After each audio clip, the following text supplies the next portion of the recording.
We have a sound engineer. Wow. Good morning, NSITSP. This is Steve Kazan coming live to you from San Mateo, California. We have a special guest today, Lisa Shorr, going to talk to us about improving the professionalism of our businesses. So with that, we will kick off and roll through. The typical ground rules of our NSITSP webinar series.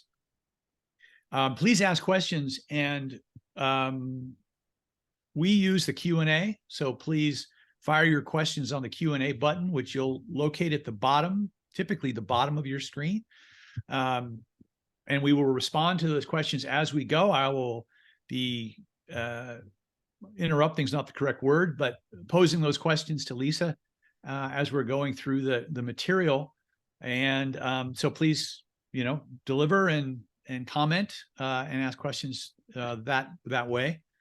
A question always comes up about recordings, and yes, this is being recorded. We will share the recording. Through the miracle of modern AI technology, we're also going to transcribe and summarize using some new tools that we've discovered. And we will send out those to the registrants and the listeners so you can share with your colleagues, teammates, employees, others that might be interested. Please go on mute, whether your name is Steve Kazan or elsewise, so we don't hear some background noise. I will also be going on mute on and off because there might be some background noise on my end. And then we will use the chat to share some links. So links to the NSITSP website, like events and documents and all kinds of different links. So please, keep your eye on that to see more useful information as we go. Okay, so we wouldn't be anywhere without our vendor sponsors. We want to thank them profusely for helping us promote these events, put on these events, share these best practices. One of the guiding principles of the NSITSP is to improve the professionalism of this IT industry. And so we do put once a month webinars out for our members and for others to try to do that, to try to help improve that. And today, I think we are blessed maybe to have Lisa Shorr with us. What I think is the coolest thing about this whole thing is, one, she's a great, perfect combination of knowledge of the MSP business, having built her own and grown it for years, but also an expert in business transactions, interactions with people, right? So how to make sure that your people interactions are effective, right? And you're not losing customers, offending customers, but you're gaining customers and growing your business through incremental work that people on your staff who may not have the best social skills can actually improve and benefit you in your business. So I'll let her talk a little bit more about her background with you. And with that, I'm going to hand it over to Lisa. So welcome, Lisa. It's great to have you here. I am so delighted to be here. Thank you, Steve, for reaching out to me. It was a really wonderful surprise, and I am so grateful to be here with everybody at NSITSP. It's an amazing organization, and the work that you're doing is really needed in our industry. I'm excited to see it evolve and grow. And so I am here absolutely as someone who is a little bit unique in our industry. We are not talking security stacks today. We are not talking anything about that. You don't want to talk to me about that anyway. Provisioning a firewall is not my forte. But if you want to have really effective communication and build a personal brand and set yourself apart in this industry, then I'm your gal. So that's why you should be here and listen. So, so I've been hanging out in this industry 25 years. I think this page pretty much speaks to itself. You can see that I've really entrenched myself in our collective community here. I've been a coach for a very long time for Robin Robbins, also with Shorr Success, my own business. I've been an MSP owner. My MSP is 31 years old. My husband founded it 31 years ago, but I came on the scene about 25 years ago of it. So I've seen a lot of change. I've seen a lot of evolution. We've had a lot of employee engagements, client engagements. And so really thinking about how do we handle that? How do we, handle when we have difficult conversations? So the only other differentiator I want to point out on this slide is while many of you are going after A+ certifications, Security Plus certifications, AZ 104s, and all of that, I'm actually advancing my skills and knowledge in the image consulting world. I'm a member of the Association of Image Consultants International. I have trained with vocal coaches, with other corporate coaches on communication and effective communication, whether it's verbal, nonverbal. So you're going to see a lot of that today in this workshop. So Steve, if you'll advance to the next slide, that would be amazing. We're teamwork today. Speaking of teams, so I have a daughter who is a senior graduating UConn this May.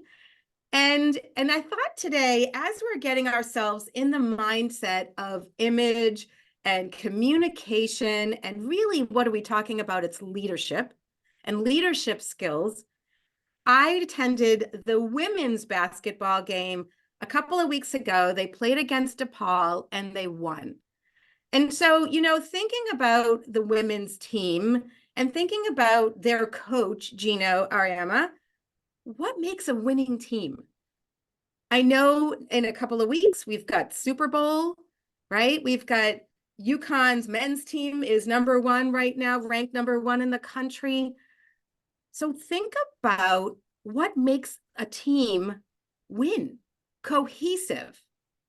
And, Gino Ariema is someone who really prides himself on encouraging his team to be individual leaders, but also a collective team. And really think about how each player has a role to play in the success of the organization. It's not just one player. Oh yeah, go ahead, please. So I'm going to jump in. I started playing basketball 40 years ago, and I started coaching just this season. And to me, the idea of teamwork and brand and its parallels for business organizations couldn't be stronger. So Gino is one of my heroes in terms of how he manages his group, how he builds his program, how he manages his brand, right? The UConn brand, the way they attract all Americans is they run a great organization. Mm-hmm. And there are just a lot of lessons from both Gino and the Stanford women's program out here. I was lucky enough to attend a Stanford practice and watch Tara Vanderveer. And the way she runs that practice by the minute with her team, her players, it's just really impressive.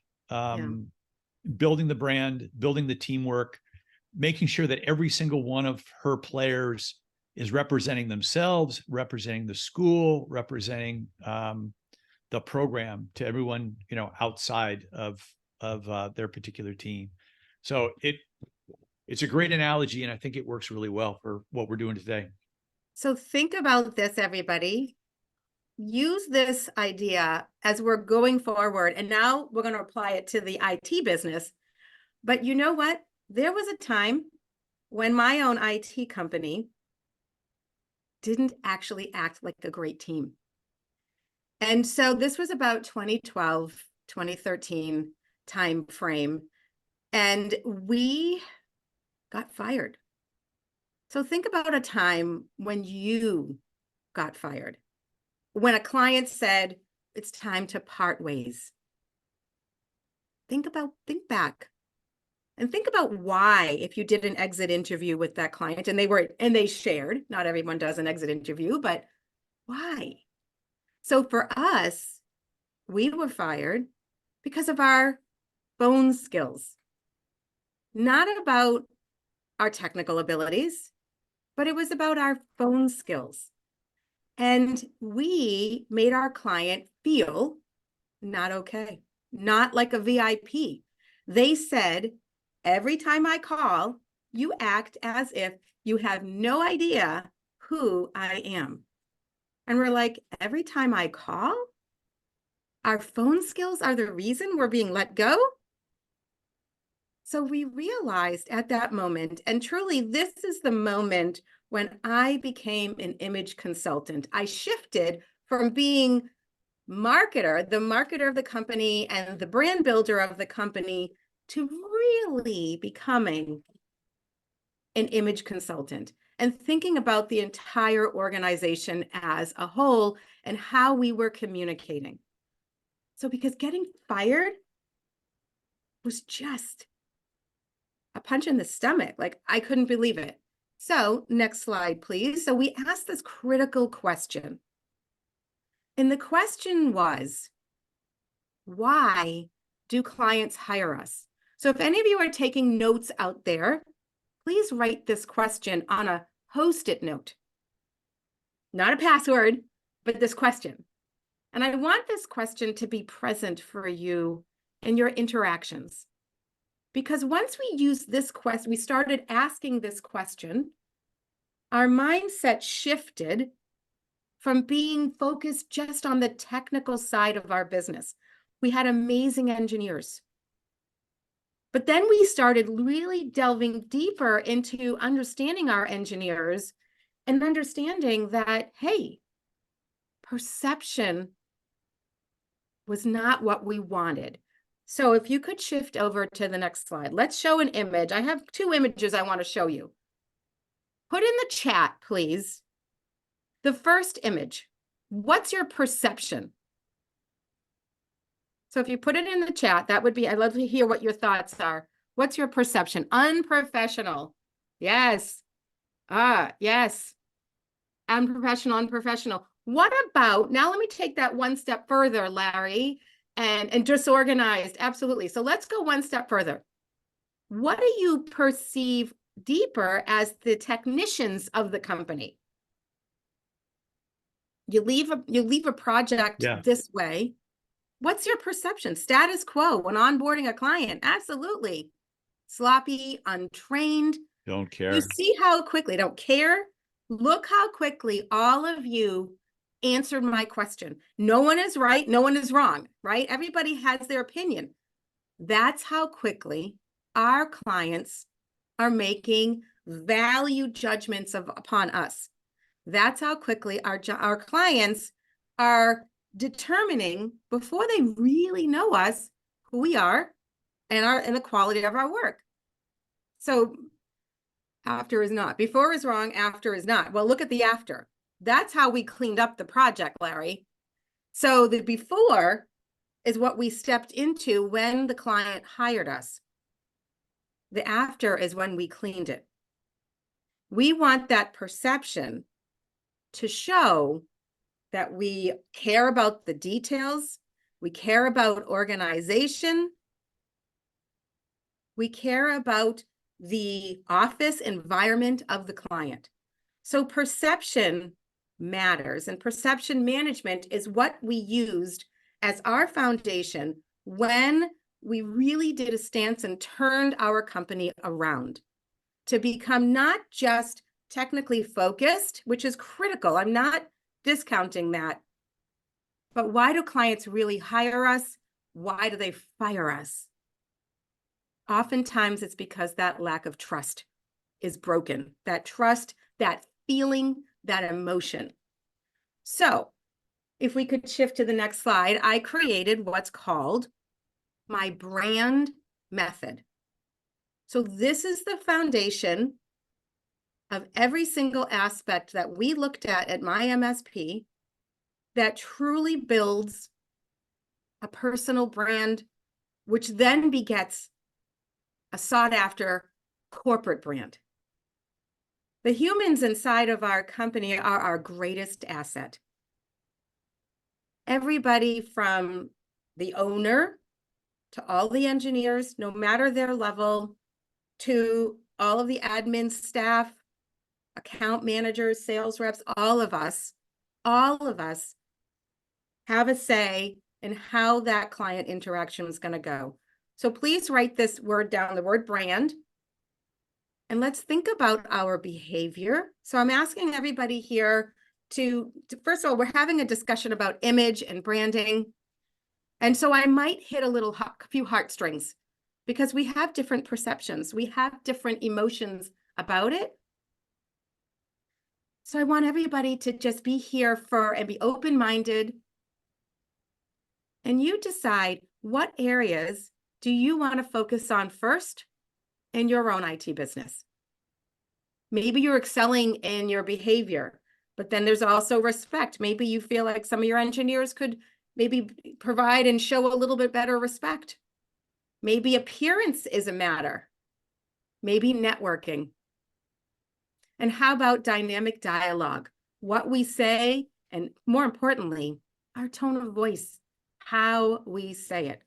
So I'm going to talk about each one of those. So let's start with B for our behavior.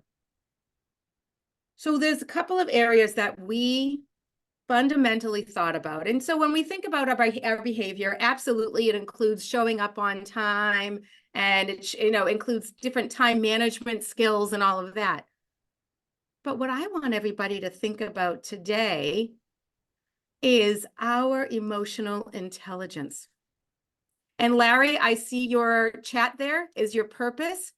When clients work with me on a long basis, absolutely, our purpose is one of the first questions I ask in our mindset module.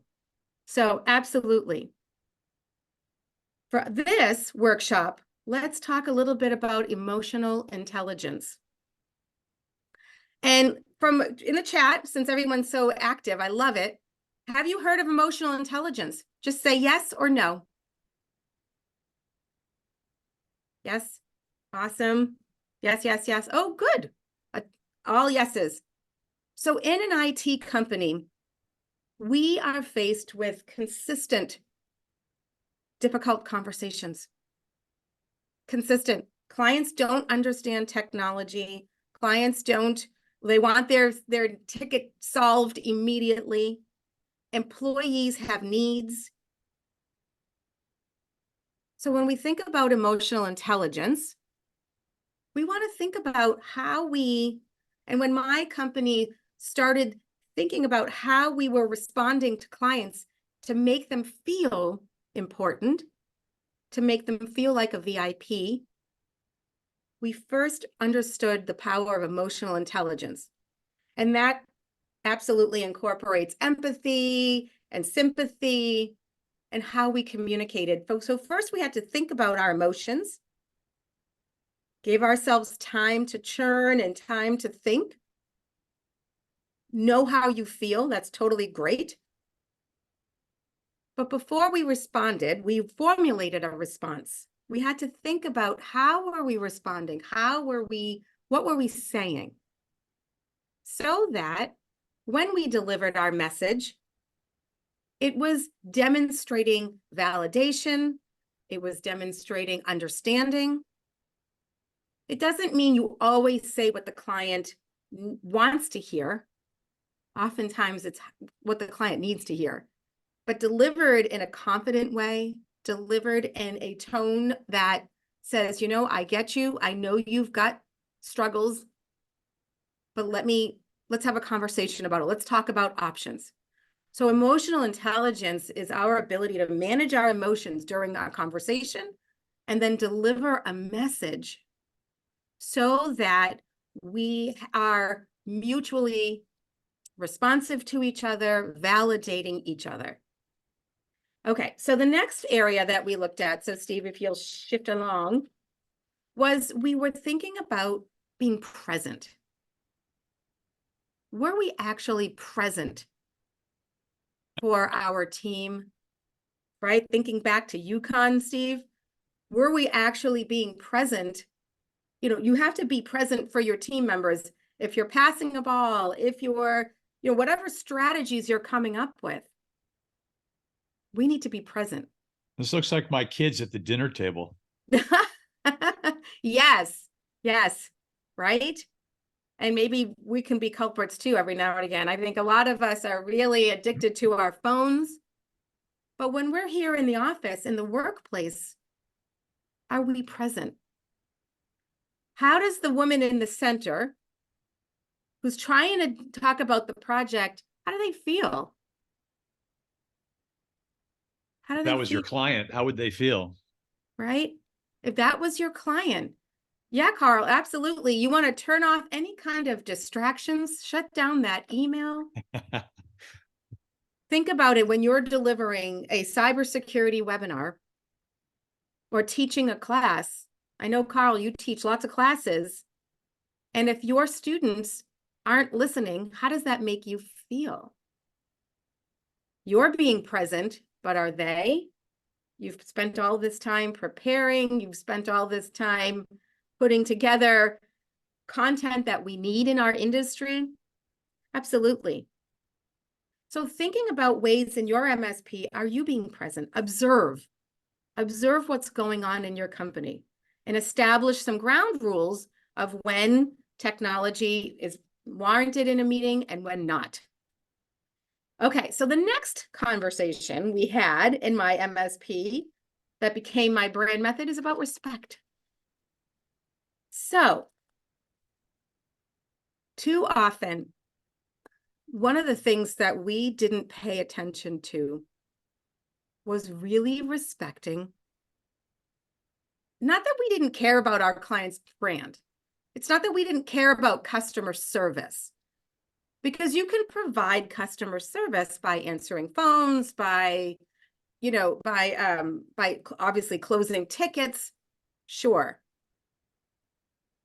But really taking it one step further. And so there are 3 areas that I want you guys to think about, and gals: customer service. Respect. First, respect yourself. Are you taking care of yourself? Are you drinking water to hydrate yourself? Exercising, considering the food you're eating, whatever that might be, meditating, whatever it might be, to make sure you are present for yourself first. And absolutely, Larry mentioned in the chat about, purpose. Taking a step back. Why are you here? What's your mission in life? Mine is to make impact. Mine is to teach communication and how that's important to make impact. Next is thinking about your client's brand. No, next, I really actually want to shift over is your team. Thinking about your team. Thinking about the power your team has individually, and then, of course, collectively. Do we respect each member's talents? Do we show interest in them? Do we communicate and listen to ideas? Do we empower them to make some decisions? Everybody comes from different backgrounds. Everybody comes from your dinner table. If you brought together a dinner table of your entire team, the stories would be amazing. The backgrounds, the cultures, so many different stories. And appreciate that, respect that, bring that to the table when you're making decisions, so that you also teach your team and yourself. We needed to teach client respect. We had an engineer that actually was asked not to come back because he wasn't being respectful. Smart, tech savvy. But as the client said, don't send him back. He makes me feel stupid. You don't have to put this in the chat, but think about, does anybody on the team have an employee like that you're getting that kind of feedback. Because even though we're busy, absolutely, thank you for that admission of honesty, Steve, because it's important to think that our clients, we don't have a business if we don't have a team, we don't have the product, and we don't have the clients to sell the product to and to service. What do we have? So we have to respect all aspects and become what I call that leadership star. Okay, so we talked about behavior, then respect. Go ahead. So let me jump in. So this is the analogy we used with our basketball team. So we have 15 high school girls who are, freshmen in high school, and we went through the life lessons with them. So they need to respect themselves, right? Stay healthy. They need to respect those around them. So they need to respect their teammates. They need to respect their parents, the referees. They need to respect the teams that they're playing. They need to respect. Right. And then lastly, the brand. So they needed to respect their school's brand. They needed to show up and understand that they're representing our team and representing their school every time they go to an away game. And I think this is a lesson that I shared with them, but it probably deserves to be reminded to them, because that we want them to be better players, but we also want them to be better people. And so for me, this really resonated, both for myself, but also for, our team who are running around. And one of the things on the prior slide about being attentive was we have this concept of eyes up, right? So everybody has to look at whoever is speaking. So if the coach is speaking, your eyes should be, on the coach. And if you're the coach, you have to be looking in the eyes of your players so that they know you're speaking directly to them. So I think these concepts, yes, we're talking about your MSP, we're talking about your techs and how you manage them and how you grow your business. But I think in sort of non-business interactions, these lessons are extremely valuable 100% in our lives as we go forward. Right? 100%. I'm so glad that was beautifully said. And I actually wrote down eyes up. I love that. Is that a basketball term, or is that just something you use It's a coaching term. It's a coaching term. Whatever, baseball, football, whatever you're coaching kids, you have to request and create a team rule of eyes up. I love it. See, I'm always learning too. So I just took note of that because I think I love that term. I love a way of saying it as an analogy versus I really love to teach through story and analogy, and not just like, these slides have some images, they have content because this is an educational workshop. And so I always like to find those nuggets. And so that was amazing. And absolutely, I'm so glad you brought that up about respecting the overall brand. What does it stand for? What does NSITSP stand for as a brand? Right? What do you want to be known for? How do you want to be remembered? How do you want membership and sponsors to talk about you if you're not there? What do you want them to say? And so all of that needs to be considered. So the next area we focused on was our appearance. And people might be like, oh yeah, I throw shirts on the team. They got shirts. But I want to ask you, do you know, are they groomed? Are they thinking about their posture? And I think a great example, and I have an image on the next slide of Mark Zuckerberg. Now, who can say in the chat what his original look was? What's his original look? What do you know Mark Zuckerberg for? What did he wear? A robot. A robot. Robot, okay. What was his fashion? Hoodie, a gray hoodie and a t-shirt. Does everyone remember that? If you Google him in the beginning, very, very casual. Now in 2018, when he had to testify in front of Congress, I think it was for privacy issues or something, I'm trying to remember what it was. his look completely changed. He's in a suit, a navy suit, colors. He thought about colors and what would resonate the most for seriousness, for professionalism. I thought about what I was going to wear for all of you today. I know that the logo for NSITSP is blue. My logo happens to be blue and gold, so I purposely wore a blue blazer. Oh, It wow. has a collar. Collars demonstrate authority. I wanted to be in line, and I also wanted something that would show on camera. So we thought about and we had conversations about what our engineers were going to wear every day. And we decided one time a month, they were allowed jeans. Unless we do have engineers that are cabling and doing some wiring work. Of course, I don't want them to destroy their khaki pants, but for the most part, it's a logoed shirt and khaki pants and not necessarily street sneakers, nicer shoes, nicer sneakers. And there's a variety of sneakers today that can be worn that look better than just coming off the street sneakers. We thought about this is all about being granular now and really about being, perception management. And we thought about grooming. We thought about, I've got a book coming out, hopefully in Q2. It's in editing phase right now.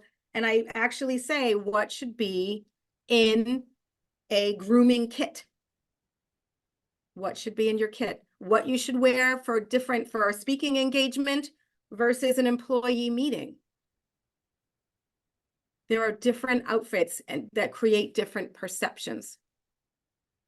And so thinking about our appearance, and I think Mark Zuckerberg is a great evolution story of someone who was never dressing the part of a CEO. He looked more like just an IT guy. But when he needed to up his game, this is a screenshot, 2 rows, not a single hoodie. So I ask all of you to consider, what does your team look like? The second piece of that I mentioned was posture. Nonverbal communication really matters. Nonverbal communication is read quicker than our voices, than what we say. We might be saying something and explaining a situation, what we think is a calm tone, but if we're looking away or rolling our eyes, that's read fast. So really thinking about, and we have regular discussions with our team about different behaviors. So the next was all about networking. This is the one aspect of my brand method that was more on the get out and unleash your brand side of things. So the other areas of your brand, of the brand method, are physical, internal or external appearances and mindset. When our team, and now, so everything here is universal for the entire team. Please know that for your entire MSP. This particular slide, I just kind of signaled out and honed in on one aspect. But certainly networking is QBRs or strategic business review meetings, whatever you call them. It's getting out and doing lead generation. But what we realized was our engineers are in the perfect position to plant the seed. That is, when our team has rapport with our clients, has the mindset of making recommendations, looks the part, sounds the part, believes in the brand, believes in themselves. So there's a 4-step process that I teach my engineers to help me in the sales process. We had a server that was it was 2008 server. Think about it, everybody. Out of warranty, out of service. This company was going to be out of luck very soon.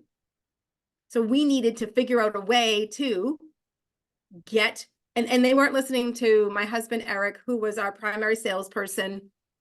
So we asked our engineer to help. So what he did is he identified the issue. We talked about it in a staff meeting. He spoke to the client. We provided him with some conversation starters. He then got the attention of the client, brought it back to our sales team, who was able to quickly react and send again the quote that we've already quoted, but send it again.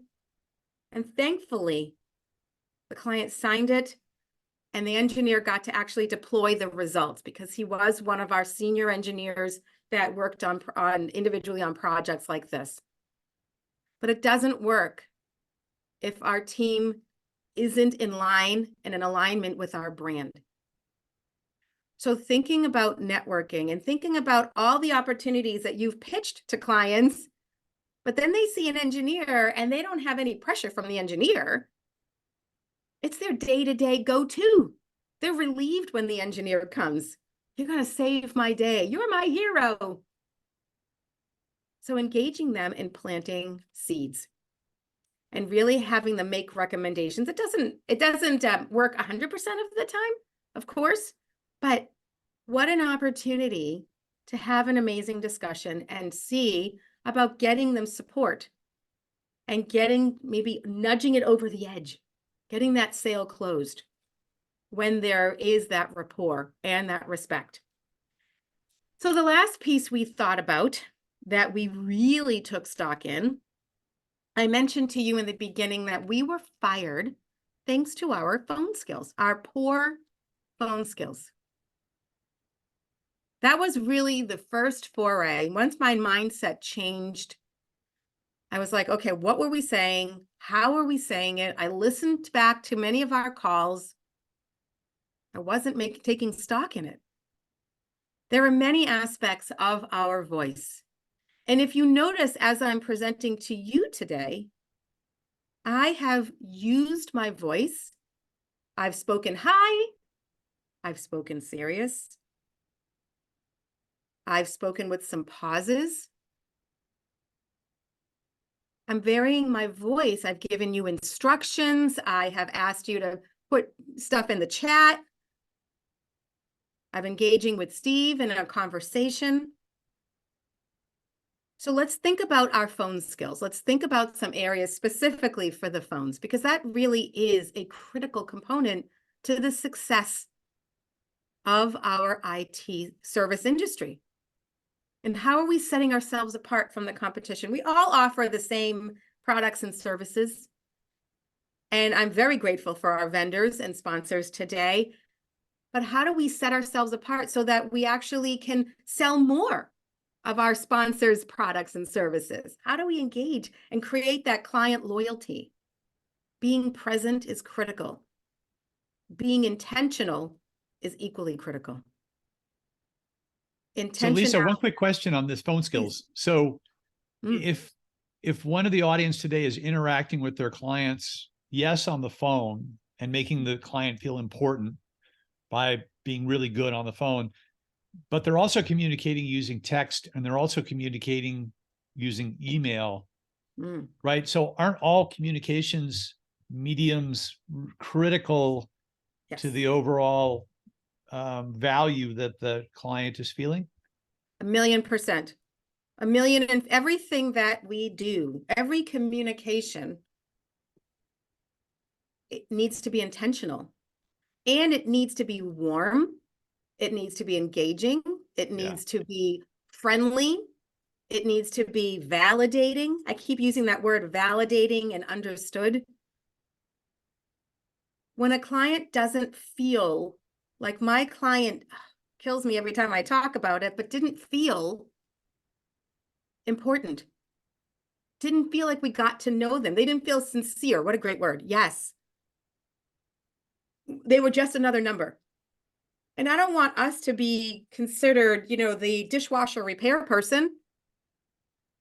We're someone who actually has a direct impact on the outcome of their business. What you provide in technology and cyber security solutions, VoIP phone systems. All of those impact the growth of their business. So we need to be authentic. We need to be genuine. We need to be sincere and caring and concerned. All of those words and adjectives, take them all back with you. Yes, for sure.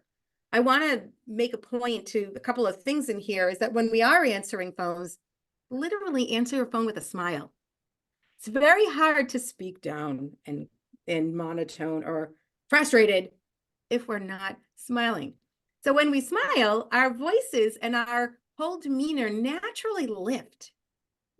So maybe you put a little mirror next to your computer to remind yourself to smile, dial and smile.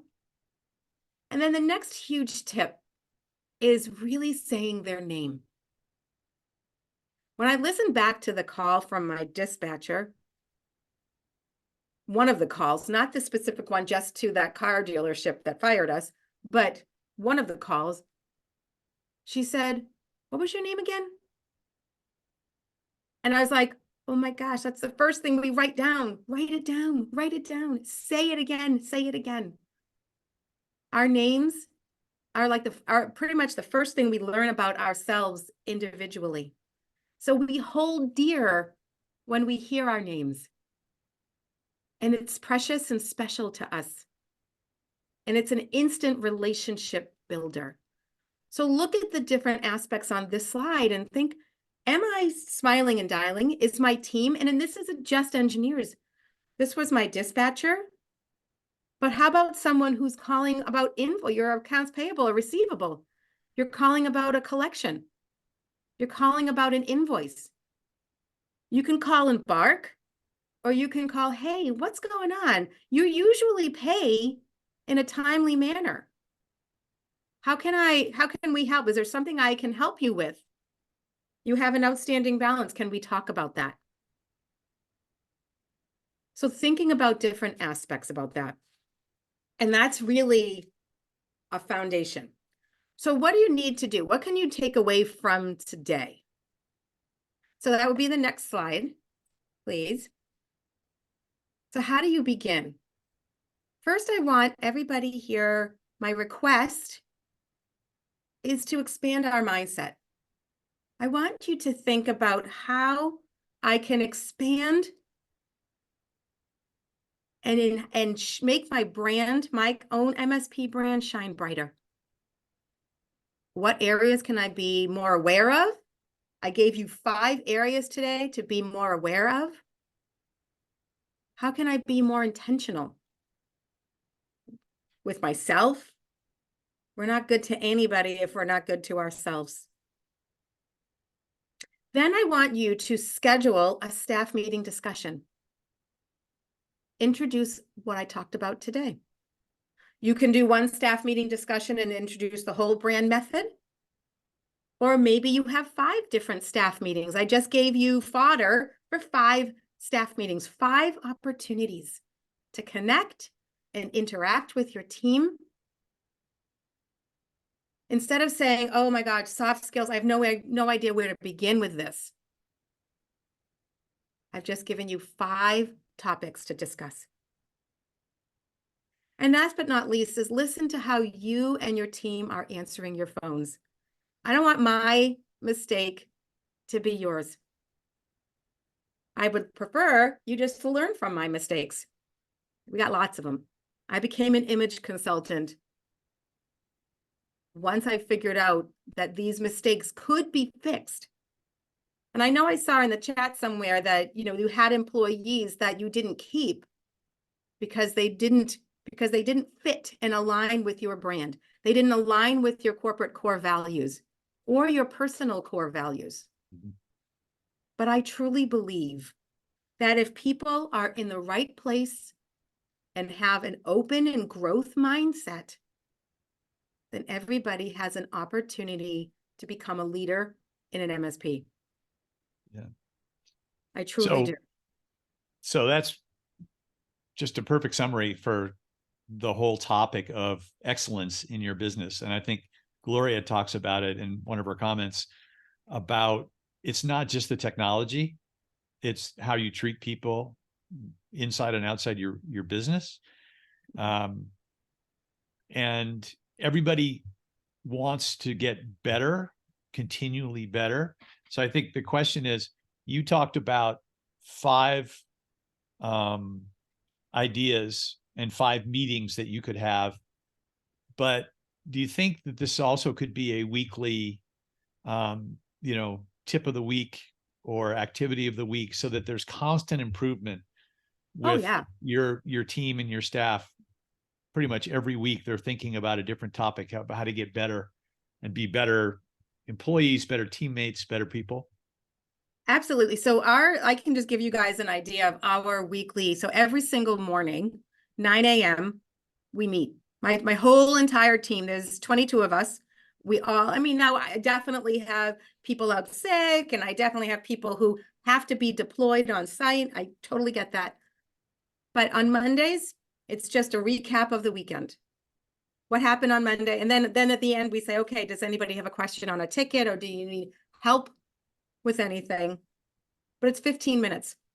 Tuesdays is Tech Tip Tuesdays. Try to give my marketing coordinator at least one idea a week. We should post more frequently, but something that's happening within our company.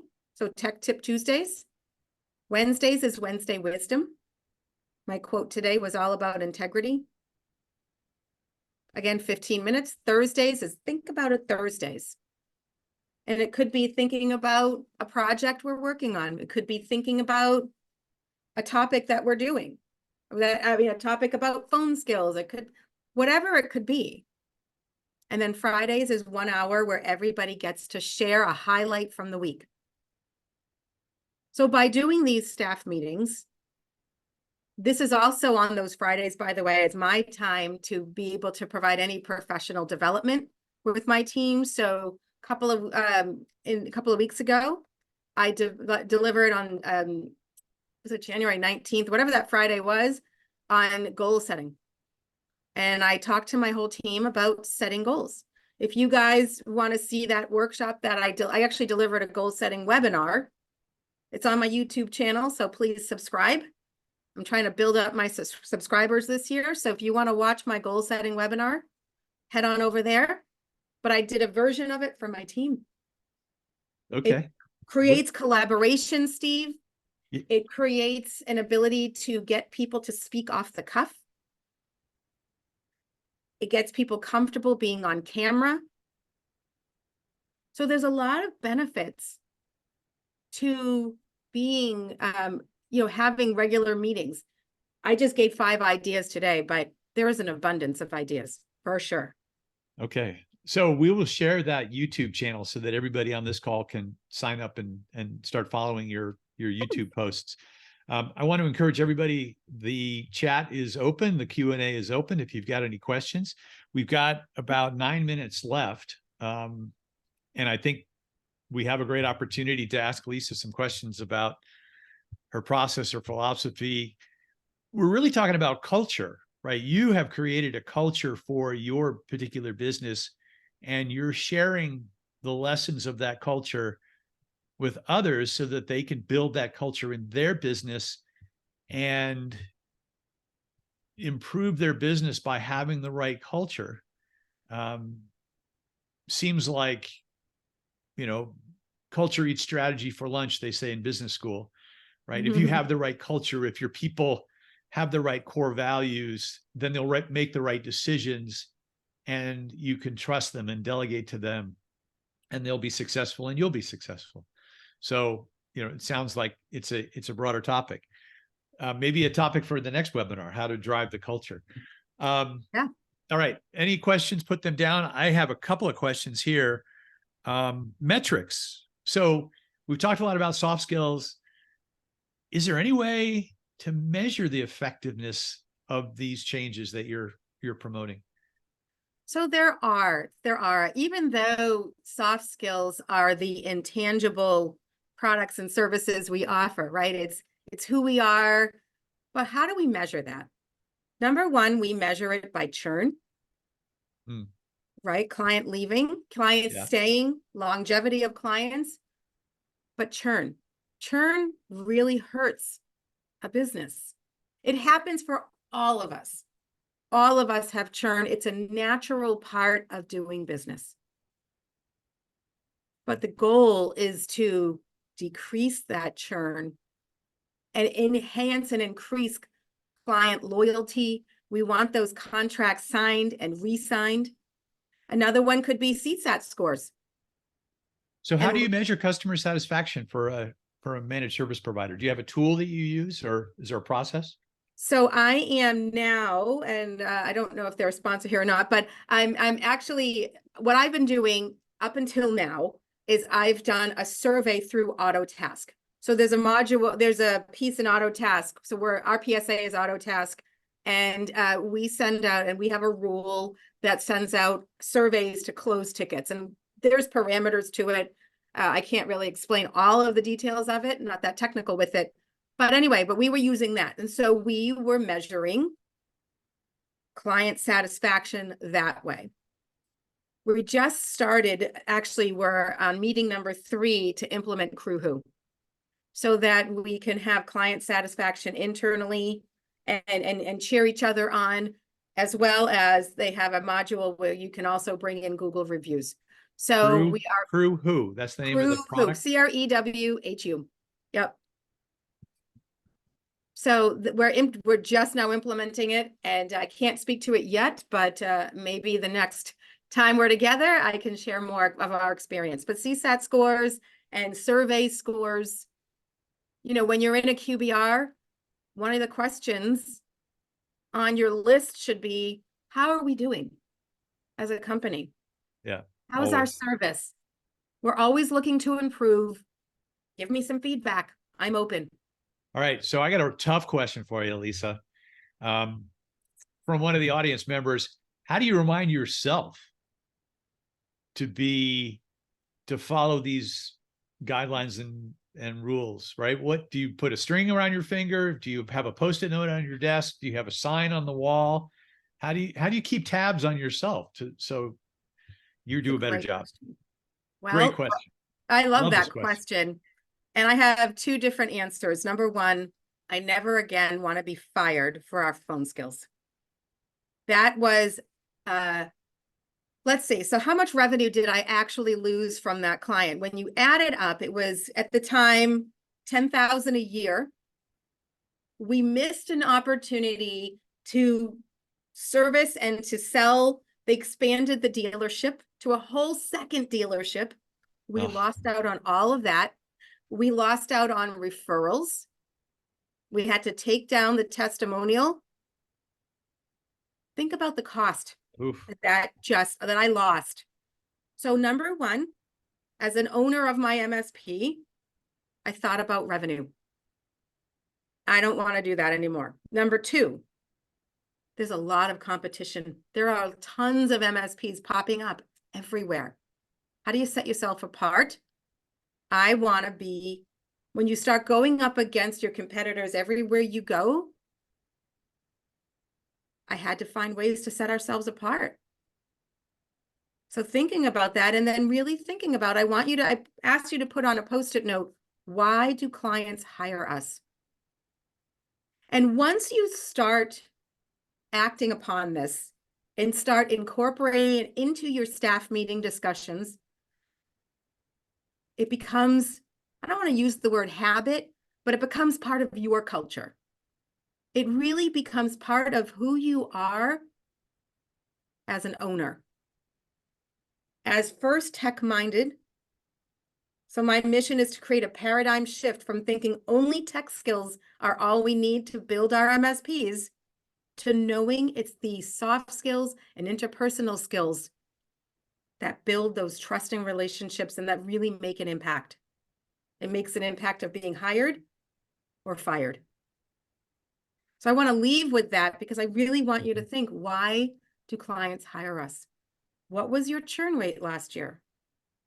What are the survey scores? And if you're not doing surveys, what are clients saying when you're doing QBRs or TBRs or whatever you call strategic business review meetings? And if you're not having strategic business review meetings, and I can't tell you how many clients aren't, I have a whole section in my coaching that I teach about that. Why? Make the time. Turn this into your culture. We have massive opportunity in this industry, nothing but opportunity in this industry. Technology is ingrained. Make it your culture. Make intentional efforts to make change. So Lisa gave you 3 things to do right away. Here's a 4th thing. You should reach out to Lisa and connect with her on LinkedIn, shoot her an email, follow these topics, because I think at least every week, if not daily, there is something to think about and to do better. So I just want to cap off today and just say thanks, Lisa, for everything. Thanks everybody on the line who's been posting questions and topics. I would say this is one of those topics that we just need to stay engaged with and continue with. So as I said, we will send out the notes. Please share them with your employees, share them with others. And, let's create some momentum here on what we've started today and keep it going. So Lisa, thank you again. My pleasure. More than my pleasure. My mission is to make impact. So please, if you have questions, set up a call with me. Let's have a conversation. Subscribe to my YouTube channel. My intentions for this year, I already have it in my marketing plan, is to create more content, more videos, more interviews, whatever I can do. So please connect with me. Great. All right. Thanks, everybody. We'll see you. So much. Oh, we have just one quick slide. NSITSP information. We have a general membership meeting coming up February 14th. Please register for that. Go to the www.nsit. It should be .org website to register for that. We do have the legislative conversation once a month. And then we have an AI webinar, how to build an AI practice, coming up in February. So keep your eyes peeled for that. And then lastly, again, plug for our sponsors. If you know any companies that would like to be sponsors, by all means, get a hold of us. Let us know. They're very helpful in sharing the mission and supporting the organization. So with that, now I will cut everybody loose. Thank you, everybody, for your spending time with us today. And please, by all means, we'll see you on the next session. Be great today, everybody. Thank you so much, Steve, and everybody, Nicole. And we can stop the recording.